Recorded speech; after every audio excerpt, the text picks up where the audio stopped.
My name is Jim McHale, President and CEO of the Woodward Heinz Education Foundation. And on behalf of the Board of Directors, I'm excited to announce a $1 million grant to the Public Education Forum to support the work of Mississippi's formally adopted post-secondary attainment goal, Ascent to 55%. Ascent to 55% was established by Mississippi's Education Achievement Council. This goal is an effort to raise the state's rate of post-secondary attainment to 55% by 2030 and 60% by 2035. Post-secondary attainment refers to the percent of the population who has earned a credential of value or degree beyond high school. It can be a 4-year degree or beyond, but it can also be a 2-year community college degree or a certificate in career and technical training. The current national average is 51.9%. In Mississippi, 44.4% of the working age adult population has completed an education beyond high school. Nationally, 65% of all jobs require a post-secondary degree or credential, and by 2027, that number will increase to 70%. At Woodward Heinz, we believe that post-secondary degrees and credentials are vital in improving the lives of Mississippians because they help build communities, they strengthen our workforce and economy, and attract the types of jobs that lead to a family-sustaining wage, all of which lead to a better and brighter Mississippi. Earning a college degree or credential of value is one of the best ways to climb the economic ladder. Almost half the children raised in families that fall between the bottom 20% of family income stay within that income bracket their entire lives. But if those children earn a college degree, they have a 90% chance of moving up. College education is a game changer. It changes the future of families, and it can also change the face of a community and a state. A recent study commissioned by the Woodward Heinz Education Foundation has shown that for every percentage point increase in Mississippi's attainment rate, the state has the potential to net the state more than $20 million annually through reduced social service spending and increased state and local taxes. Talent development leads to social mobility and economic development. I like to think of this goal as Mississippi's North Star that serves as a guide to align all of our systems and resources towards a common goal, a goal that requires all of us. I would like to recognize the work of the Public Education Forum and their leadership and commitment to improving lives of Mississippians through education. Their work continues to play a critical role in improving the lives of citizens in our state and improving the overall economic outlook of the state. And in closing, I want to acknowledge the hard work and the commitment of the Mississippi Education Achievement Council, who provided leadership in the development and establishment of this goal. But now, the real work begins. And I would like to invite all of you, leaders in state and local government, business, philanthropy, education, and nonprofit organizations to join us in support of this effort to improve the lives of individuals and to expand Mississippi's economy by joining us in this work. Earning a degree is a game changer for an individual. Helping more Mississippians earn degrees will change the game for Mississippi. More businesses will locate here, we will have more jobs, higher incomes, and a stronger economy. Mississippi Public Universities are proud to partner with Woodward Heinz, the community colleges, policymakers, and business leaders to increase educational attainment. Working together, we can reach our state goal and create a brighter future for all Mississippians. Academic achievement among Mississippi students has risen steadily. This track record for improvement is enabling our state to push forward to help all working-age adults reach the highest level of education they desire. That is why the Education Achievement Council voted unanimously to formally adopt a post-secondary attainment goal for Mississippi. This goal is called Ascent to 55%. The purpose of the goal is to increase post-secondary attainment among Mississippians to 55% by 2030 and 60% by 2035. Education beyond high school not only strengthens our workforce, it improves the lives of people and their families. Mississippi's overall rate of educational attainment has increased by almost 16 percentage points since 2008, and we will continue to do even better. Ascent to 55% aligns our state toward a common goal. Achieving this goal will require everyone. This includes leaders in state and local government, business, philanthropy, education, and nonprofit organizations. Together, we have the momentum and energy to reach whatever goal we set. In October of 2020, the Education Achievement Council adopted the new educational attainment goal for the state of Mississippi.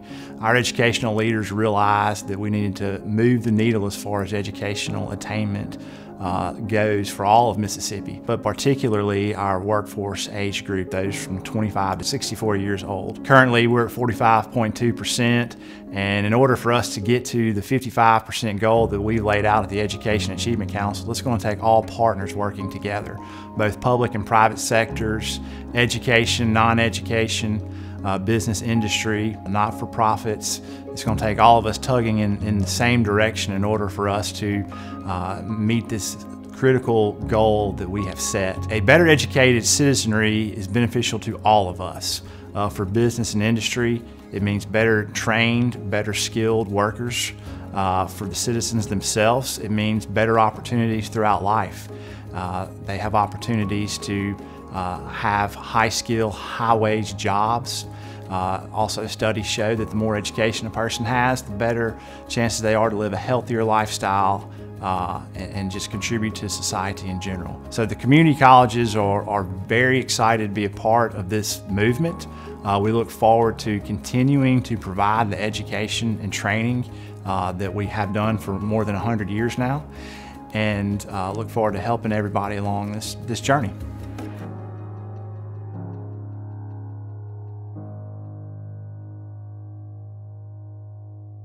And MEC is very excited about this opportunity. We're really up for the challenge. We think there's probably nothing more important of helping move our state forward than how we educate our citizenry. So to talk a little bit about that, I'm going to invite a few people to the stage right now. Jim McHale, who we just saw in the video from Woodward Heinz Foundation. Vicki Powell from MEC. She is our Senior Vice President of Foundations and overseeing PEF. Y'all come on up as I introduce you. Dr. Jay Allen, who is the President of Itawamba Community College and the Chair of the Education Achievement Council. Haley Fizzakery, President and CEO of Energy Mississippi, a member of the Woodward Heinz Foundation Board and also a past chair of MEC. And Dr. Casey Presswood, who is the Associate Commissioner for Academic and Student Affairs at the Mississippi Institutions of Higher Learning. Our panel is going to be moderated by Jason Dean. Jason has done a lot of work in this area. He is the past president of the board of the State Board of Education. And again, I think this issue is so important. I wanted to have them spend a few minutes talking about kind of our next steps in this process and what we're going to do to really make a difference as we educate Mississippians. Jason? Thank you, Scott. Well, half my job was to introduce everybody, so it's going to be even easier. We've got a great panel here, as you can see, of really talented men and women. What we don't have is a lot of time, and there's a lot to unpack here. First of all, I just want to say to Jim, thank you for that incredible announcement.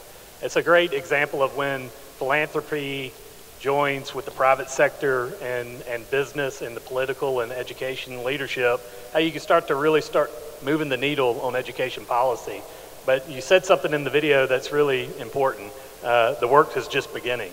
And this is a 4-year grant.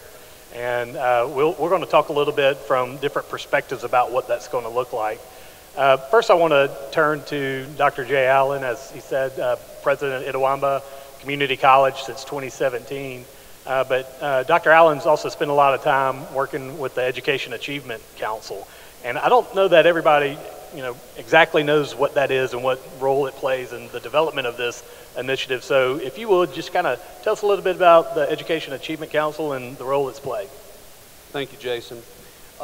First of all, I want to say thank you to the Woodward Heinz Education Foundation for putting their support forward, especially when you're talking about $1 million investment. Jim, thank you so much for that. And for MEC stepping up and being willing to help us lead this charge to move this forward for the state of Mississippi.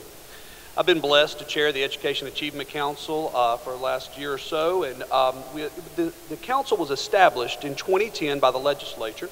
The purpose was to, and I believe this comes from the statute, the purpose was to sustain attention to the state's goal of increasing the educational attainment and skill level of the state's working age population to the national average by 2025.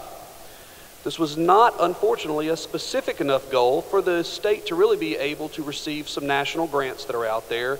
And unfortunately, we also were not on the path to reach that goal by 2025. So I was proud to appoint the Educational Attainment Goal Task Force and had the opportunity to work with them over the last year or so. Wonderful group, just a blessing to work with, and I think we've been able to accomplish some great things in this last period of time. We are roughly 5th from the bottom, unfortunately, in educational or in degree attainment nationally. But on a very positive note, we are 4th highest in improvement since 2008, with an increase of 15.5% in that time period. So we've got some serious momentum as we roll into this new announcement. This is a very challenging goal. Jim calls it our North Star. It will be difficult to reach this challenge, but I believe we can do it. This is not just about a focus on degree attainment, but one of the greatest benefits that we receive by achieving this goal would be over 150,000 credentialed workers added to our workforce by 2030, and over 300,000 added to our workforce by 2035. So you can imagine employers that could have a huge impact. In our efforts as the Attainment Goal Task Force and the EAC, we created 7 initiatives. And these initiatives, I believe, can speak to our partners in industry, economic development, chambers of commerce, and education. Number 1, to increase the number of Mississippi adults with credentials of value. It's pretty obvious. Number 2, get adults with a credential of value to stay in Mississippi. So that's beginning to prevent brain drain. But I think a new item for us is to attract adults with credentials of value to move to Mississippi, ultimately brain gain. And then 4, to increase the number of jobs requiring a credential of value. 5, close ethnic and gender gaps of individuals with credentials of value, including socioeconomic status. We have a lot of work to do in that area. And then develop ways to show how increasing attainment will benefit Mississippi, not cost us. And then the final goal, create a culture that values credentials of value to carry us for years and years to come. Jason, working on creating and with the team on Ascent to 55%, that task force has just been wonderful to work with them. So proud of what we've been able to accomplish with that, and we've got a lot of work ahead of us.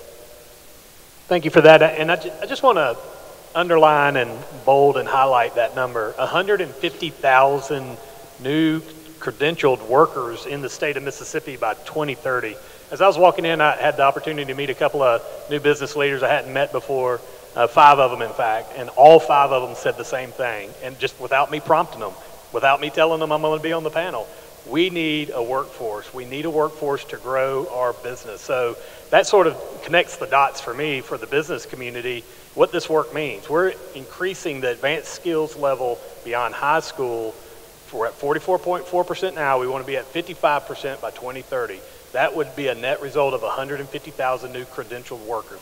That's why this work is vitally important. Kel Smith did a great job in the video sort of unpacking the community college system perspective. You as an individual community college president, how do you see this work going for you on campus? You know, as a community college president, I know that my partners out there in the room and throughout our state, we realize that we're the path for so many adult students to earn a credential of value, coming back to education. We continue to work with the traditional age student moving right out of high school into the community college setting. Many of them will end in a credential that will take them straight to the workforce, but there's many more that will move on to our university partners. And so we want to be there for both of them. We look forward to increasing the opportunities for short-term and credit credentials. We know that those short-term credentials, such as a CDL license, will produce a great earning potential for that individual and gets them to the workforce very quickly. So we look forward to growing more of those opportunities. Much work is to be done on closing the achievement gaps by race, gender, and socioeconomic status, and I truly believe that community colleges help with that every day, but there's so much more work we can do and make an impact on that.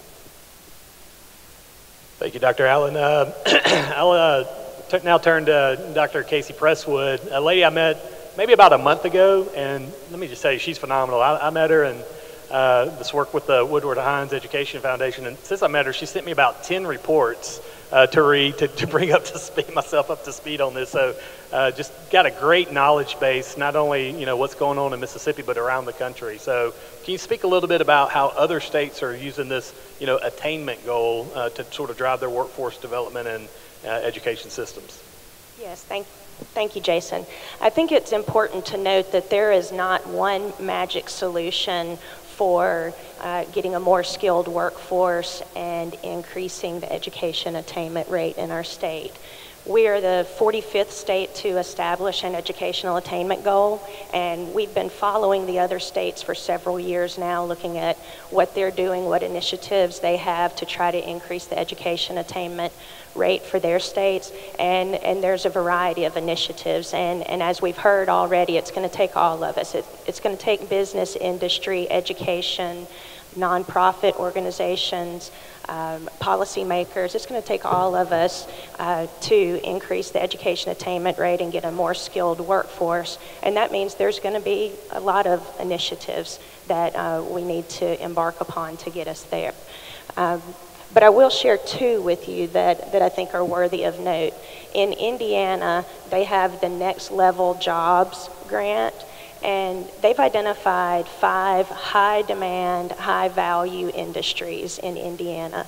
So any Indiana resident, regardless of age, if they want to get a workforce credential in one of those high-demand areas, then their education is paid for. They get to go to a community college and get a workforce credential in that area. Since the launch of this program in 2017, more than 18,000 workforce credentials have been awarded in those in the 5 industry areas identified in Indiana. I think that's a great example if we could follow something like that. Another one is the Tennessee Higher Education Initiative for prisons. So offering higher education in the prison system. In Tennessee, incarcerated individuals can earn a workforce credential or an associate degree while they're incarcerated, so that upon release, they have a skill and they're ready to join the workforce. We have, I believe, 5 community colleges, 1 private university, and 1 public university that currently offer some level of higher education in prisons. But there are enough prisons in our state and enough universities and colleges that we could each adopt one, if you will, and offer some sort of higher education program to help give them the skills that they need so that upon release they're ready to join the workforce. Just a quick follow-up. We saw Dr. Rankins talk a little bit about, what the role of IHL is, but I think there's a lot more to unpack there. Could you just, from a system point of view, IHL is a system as a governing board of our 8 public universities. What role do you think at the system level would be playing? At the system level, I think we can continue working on college and career readiness, working with our education partners in the K-12 setting, to ensure that high school students are college ready when they graduate high school. Our community colleges, our universities, Woodward, Heinz, and several other agencies, I see Selena Schwartzfeger out there, we have all worked with MDE to help develop a course called the College and Career Readiness course that's required of all high school students now in order to graduate. I think that's one role that we play.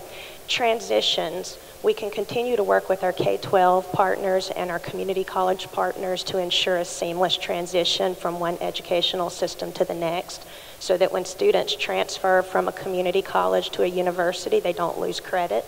I think that's really important, and that will help us continue to grow and strengthen as a state if we can get those people through the pipeline faster. Military credit.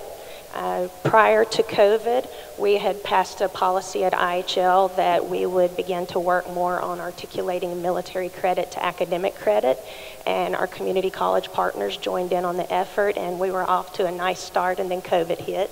And we're ready to pick that ball up and start rolling again with that. I have a meeting next week with the Education Services Officer at the Mississippi Army National Guard, and we're going to start working on ways to collaborate together so that we can give veterans and service members credit for past experience and hopefully get them trained and credentialed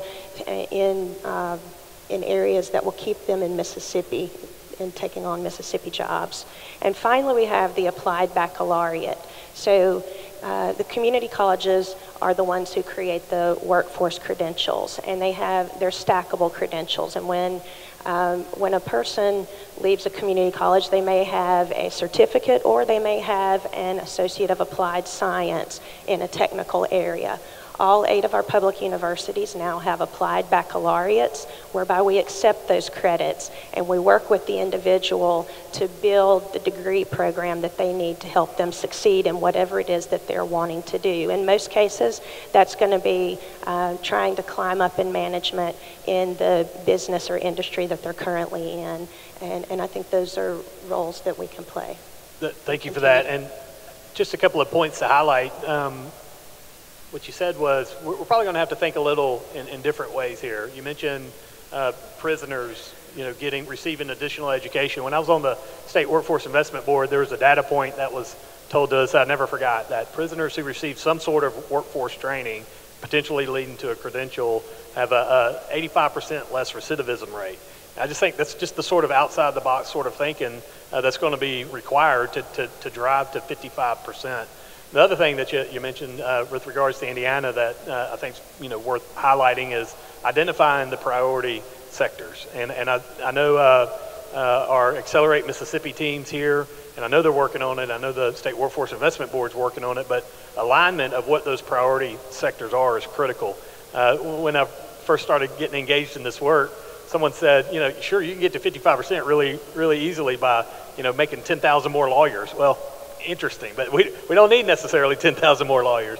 So we identify what are our targeted growth sectors, and then we quantify where we want to drive, and then what the role of this group would be in the work of the Public Education Forum is to develop policy, laws when necessary, hopefully more in a regulatory way to drive resources to add additional jobs, but align to the Office of Workforce Development and the State Workforce Investment Board, and then hopefully community college, IHL, MD, state work, it all aligns together. So, well, we've talked a lot about the Public Education Forum. Miss Vicki Powell, my friend, as Scott said, Senior Vice President for Foundations, and part of her portfolio is the Public Education Forum, which is a 501c3 and the recipient of this grant. So I'm going to ask Vicki to tell us more about the Public Ed Forum, what it does, and then specifically what you think the role is of Public Ed Forum over the next 4 years on this grant. Thank you, Jason. First of all, let me just say we are so excited to be selected to lead this work. The Public Education Forum was founded in 1989 and is a nonpartisan, nonprofit education policy research group created by a broad cross-section of business, education, and political leaders. It is also an affiliate of the Mississippi Economic Council, which is the State Chamber of Commerce. And our programs currently at the Public Ed Forum, or PEF, includes the Mississippi Scholars Program. The Scholars Program is designed to motivate and encourage students to take a more rigorous course of study in high school. That program was created in 2003. 2004, we had 24 graduates. From that program, we designed the Mississippi Scholars Techmaster program that was created in 2014. The Techmaster program targets those students that are in career tech to basically do the same thing as the Scholars Program, to take a more rigorous course of study in career tech classes. So when those students meet those particular benchmarks for Scholars and Techmaster, we recognize them each year with the medallion seals for the high school transcript and high school diploma. Since those programs started again in 2003 and 2014, we have recognized over 68,000 graduates with the designation of Mississippi Scholars and or Techmaster. We are also statewide in both programs across the state. We are in every part of the state now. And so what we're doing with the Woodward Heinz grant, partnering with them, allows us to increase public awareness of educational opportunities across the state, developing strong partnerships, which is critical to the success of all of our programs and initiatives. With state and industry leaders, data collection is also important so that we can monitor our progress and coordinate with state education officials. So as we move forward, We know that this is just a small part of what's needed to move Mississippi forward and closer to our goal and ultimately to a stronger, more skilled workforce. So we all have a role to play, and this is why we also need your support as we begin this work. We would like to invite leaders in state and local government, business, philanthropy, and education to support this effort.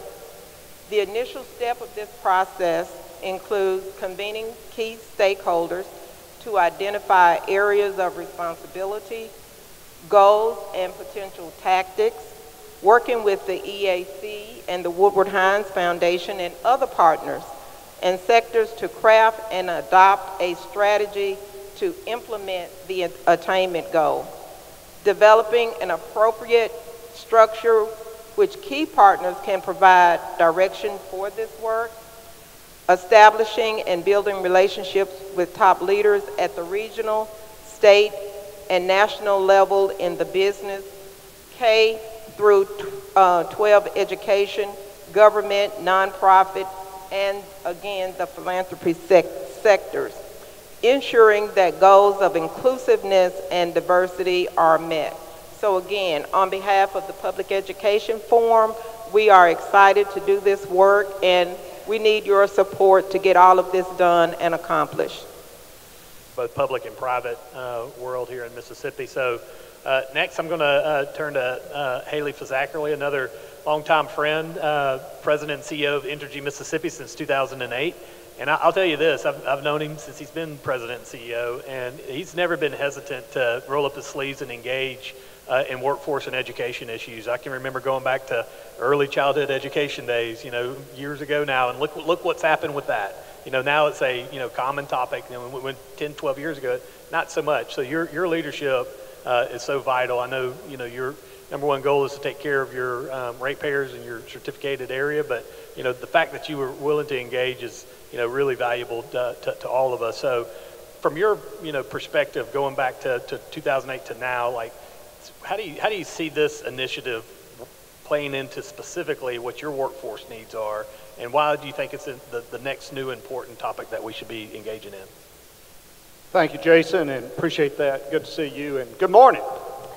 I do have a perspective here, and I sit here and think about this, and I look at my colleagues at MEC. We end up being the beneficiaries of this. I was sitting out in the hallway talking to Jeff Bowman, Cooperative Energy, and what were we talking about, Jeff?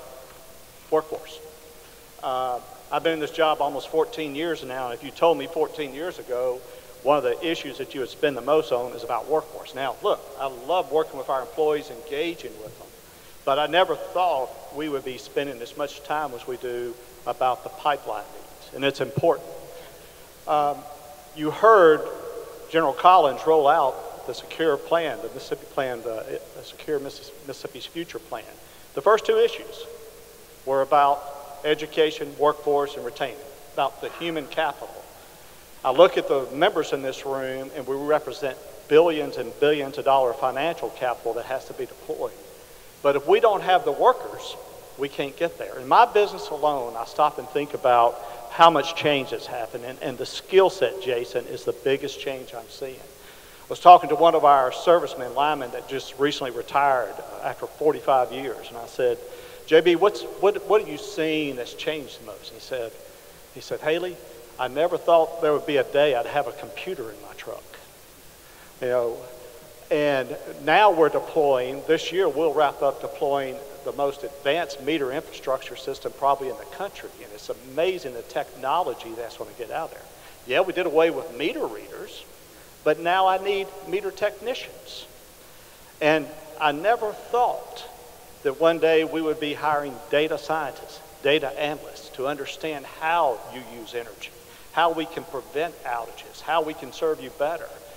That is happening throughout that. The second place I see that is in our customers. Just a couple of weeks ago, Nissan made an announcement. $500 million investment they're bringing to the state to start making electric vehicles. They're spending $50 million in partnership with Accelerate Mississippi, $50 million retraining 2,000 of those workers. Why? The technical skill sets are changing. That is a common theme I'm hearing when I talk to our customers. And then the third reason, Jason, I get the opportunity to work on a lot of economic development projects. I'll never forget back when the early days when we were courting Continental, I was called to a dinner. Governor Bryant calls me up and invites me to a meeting, and there's a few other business leaders there. And I'm going to this meeting, Jason, thinking, okay, I've got to get ready to talk about electric rates or things of the nature, or whatever, you know, in my bailiwick. The entire 4 hours that night, other than getting to know each other, what they wanted to talk about was workforce. They wanted to know about the workforce ethic of Mississippians. They wanted to know about our experience of workers. And more importantly, they want to know, are they trainable? Can they learn? And that's what this technical training, all of us in our business, whether you're making forklifts at Taylor or construction workers or stuff, we're dealing with new technology. We're going to have to retrain them. I read that our children and maybe our grandchildren will probably see 30 different job changes during their careers. That means they've got to be able to learn. They've got to be technically adaptable. Those are the challenges that we're seeing, and that's what excites me about this. Yes, we've made progress. We've talked about early childhood. We've looked at Techmaster. We're checking off the box. But the other thing we're seeing, this attainment goal is another metric that businesses look at when they're making decisions on where they go. Site selections, when businesses choose where they're going to go, the old days of whining and dining them and showing your place have gone. If you don't have the incentive packages, the infrastructure, and the workforce, you won't ever know if you were looked at. I have talked to businesses that have told us that, well, we're not going to look there right now because we don't think you have the trainable workforce available yet. This goal gets us there, and it will make the difference. Thank you for those comments, and I think from an industry perspective, they're so important. And as you were talking, I was thinking, you know, some of our regional economic developers around the state, David Rumbarger, George Freeland, whoever, could have sat in that chair and said the same thing. As they sit in front of site selectors, as they talk about what the requirements are, they're hearing the same thing over and over, and that's a common theme. And the other comment I would make is back to this, you know, pick an issue and get behind it. So when MEC does that, they do that extremely well. Early childhood education was an example. Again, 20 years ago, people were talking about it, but not as profoundly. Now look, you know, the flag, that was an issue that really started 20 years ago, but then, you know, took fire with MEC's leadership. Infrastructure. So you know, infrastructure under Joe Frank Sanderson became a big topic, and then look what. So I say that to say, you know, if MEC and the Public Ed Forum, you know, really get behind this, I think we could see some profound change and try and answer that question about workforce, not only qualifications, but skills training, advanced skills training, and just the sheer numbers. So thank you for that perspective. All right, Jim, bring us home. First of all, I want to take a moment just to say thank you again. This is just an incredible gift. I think you're driving one of the most important public policy conversations that we're having in our state. Your willingness to have your foundation put money behind this, I think, has a multiplier effect. And we, you know, intend to see that through. So any concluding comments based on what you heard, or any other additional statements you'd like to make for us? So Jason, does this mean I'm giving the benediction? Am I giving the benediction of this? Okay. Oh, wow.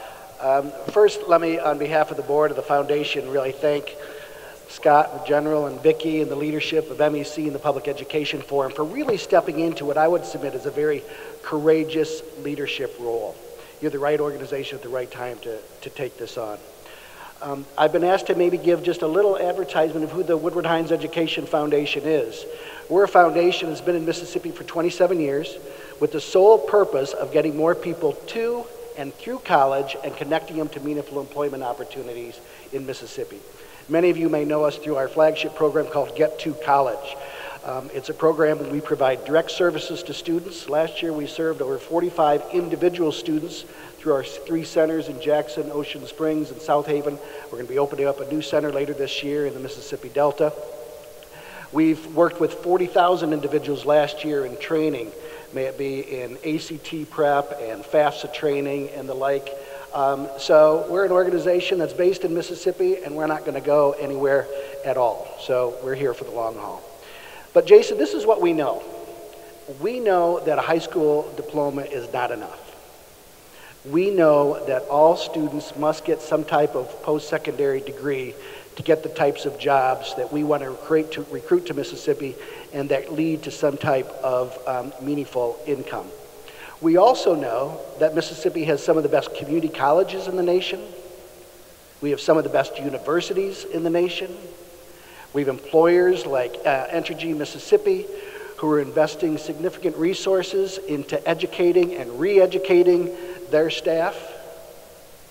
We also know that we have some really exciting things taking place. Dr. Wright referenced, in 2019, we were the only state in the nation to see an increase in reading scores and math scores.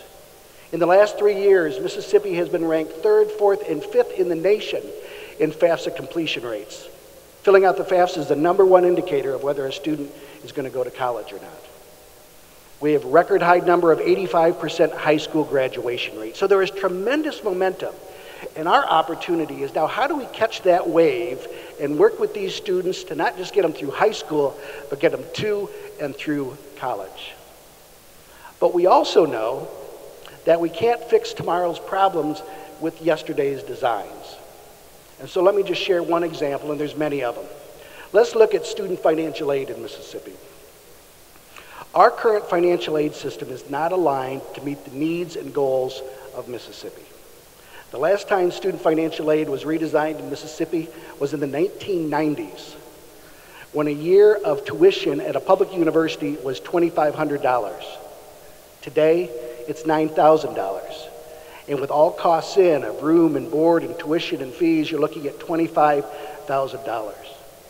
Our student financial aid system currently doesn't support part-time students. Well, a lot of our students can't afford to stop working because they're low income. It also doesn't support adult students, yet we know that nationally, 40% of college students are between the ages of 22 and 40. So this is one of those barriers that we're really going to have to look at. How do we address to make sure that more students in Mississippi have the means and the resources to continue their education and to complete that degree and to get that type of job that will help them reach that holy grail of economic self-sufficiency. Reaching this effort is going to be a team sport. None of us are going to be able to do it alone. Public Education Forum can't do it alone. Our education system can't do it alone. It's going to require all of us, from policymakers to educational leaders to business leaders to philanthropy to nonprofits to students and parents. And I would submit to you that if we're successful at that, we will indeed change the lives of Mississippians and our economy for the next 40 years. And with that, Jason, I end my benediction with amen. Amen. Amen.